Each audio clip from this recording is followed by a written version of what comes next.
It's been a massive week for streaming milestones. Drake has officially ended the drought for hip-hop artists achieving global #1 debuts, a feat we haven't seen since the massive rollout of Eminem's Houdini, which just powered past 100 million streams on Spotify. If you look at the data for the fastest rap songs to reach that 100 million mark, the patterns are impossible to ignore. Meanwhile, we're seeing what looks like a full-blown smear campaign unfolding between rival fan bases. From Drake's supporters digging up old dirt to the collective efforts of Jay-Z and Kendrick Lamar fans, the internet is reaching a fever pitch.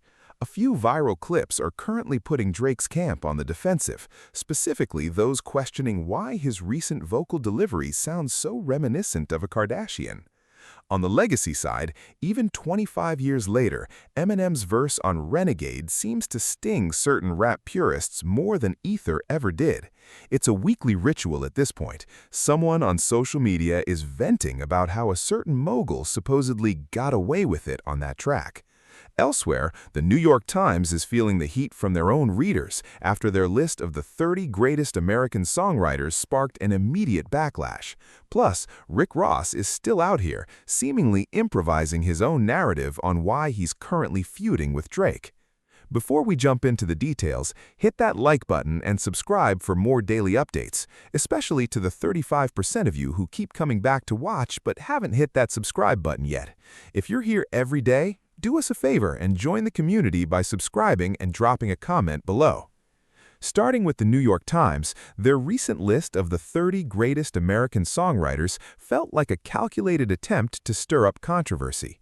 It included 5 hip-hop acts: Jay-Z, Missy Elliott, Young Thug, Outkast, and Kendrick Lamar, but the audience reaction was swift.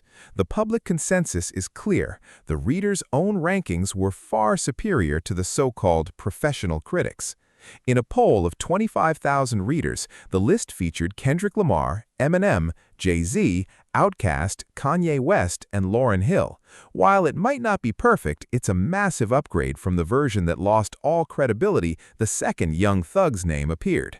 And to be clear, this isn't hate. I enjoy Young Thug's music. He simply doesn't belong in a conversation about the top 30 greatest songwriters in hip-hop history. As for Rick Ross, he's out here trying to rewrite history when it comes to Drake. What is actually going on between you and Drake? Homie, he just lost focus. He stepped out and actually mentioned my name. A lot of people think I was the initiator, but that's not true. He saw a list posted online of artists who unfollowed him. I had actually stopped following him long before that. Then he dropped a record and mentioned me.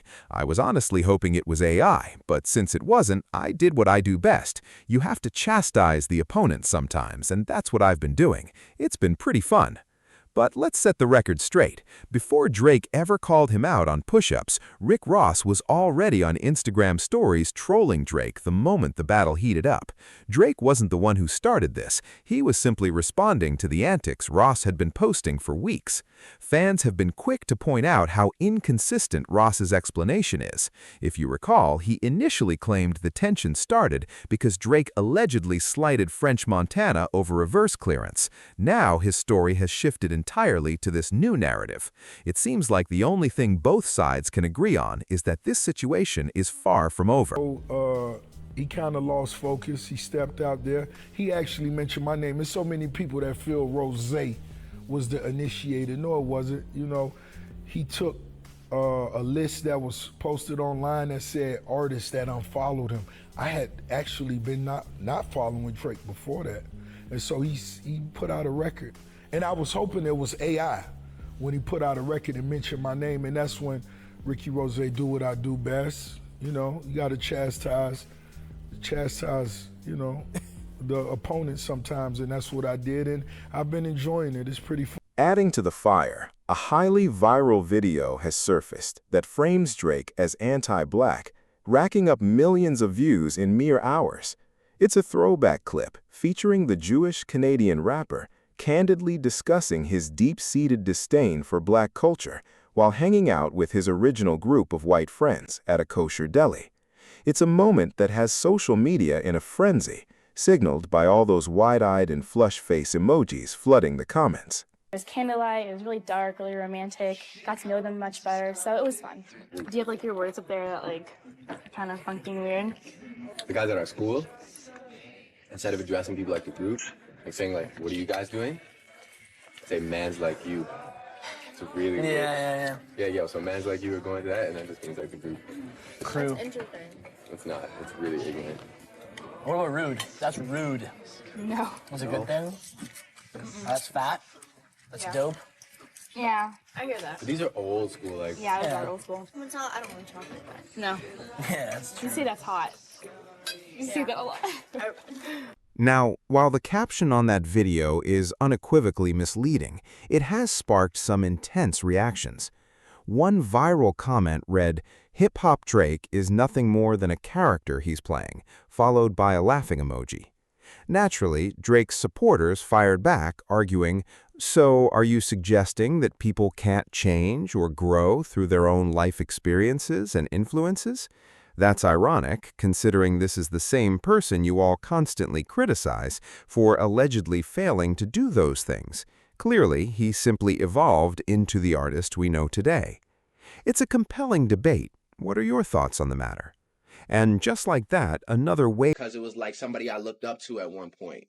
It was somebody that I was like, I used to see out and be like, yo, that's that nigga, you know what I'm saying? He's doing his thing. Yo, that's that nigga, you know what I'm saying? Was it great when Tupac and Biggie was alive? Like, it was Biggie, Tupac, Ice Cube. Nah. Hold on, son. You heard the Reasonable Doubt album. Man, it wasn't hot until they died. Nobody really wasn't checking for it. The Reasonable Doubt album.